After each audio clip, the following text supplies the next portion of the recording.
Hi, let me introduce myself. My name is Caroline, and I like to talk, and sometimes I like to be quiet. So I know so many of you, like me, have been trying to figure out ways to, increase income and stuff like that. And so many times I've thought about doing stuff like this. I actually have made videos, but I didn't load them up to YouTube and stuff because my thing is that although I want to make income, the things that I have to speak about is not income related. They're things dear to my heart.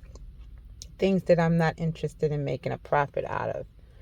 The things that sometimes are controversial. I am someone who's serious, but yet at the same time, I think I'm a clownish. My kids will tell you that as well.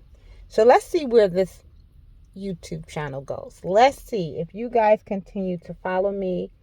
As everyone says, hit the subscribe button and notification.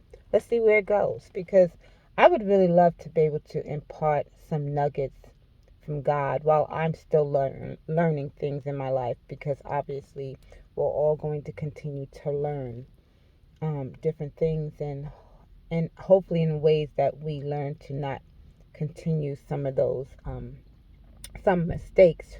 Not everything's a mistake that you're learning from, but you guys get what I'm saying, right? So I think I'm going to start with, and this is not always going to be in order, I'm going to start with back in 2002. I am married, and we were expecting our first child together, John and I. And we were so into, me especially, obviously, because I'm carrying a child. We didn't know it was a girl at the time.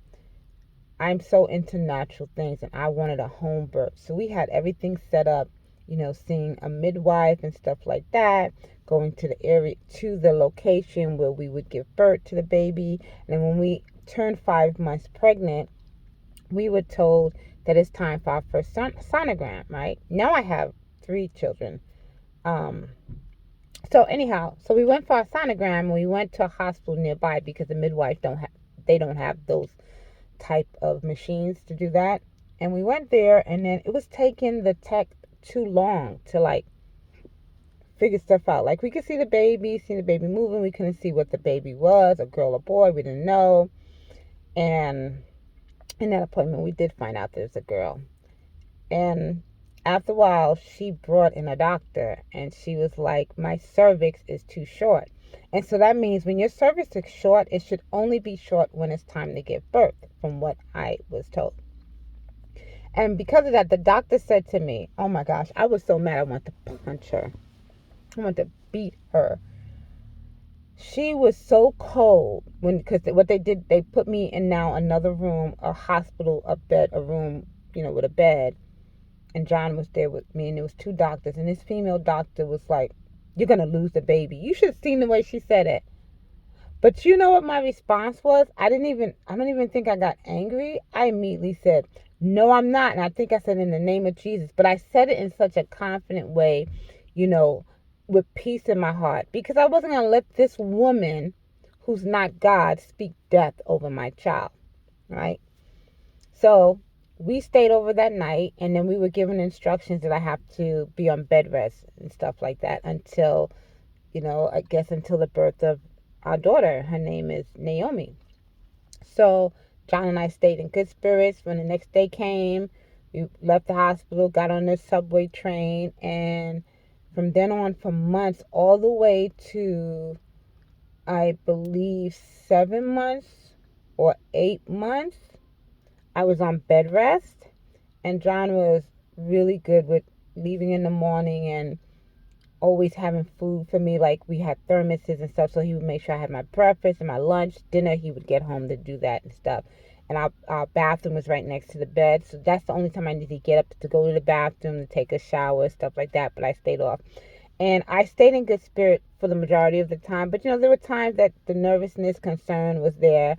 I'm praying. And because I am a lover of God, which is also known as a born-again Christian, I'm trusting him, because that's what you do. Even people don't believe in God. God has automatically weave the soul into every human being to have hope, not to give up.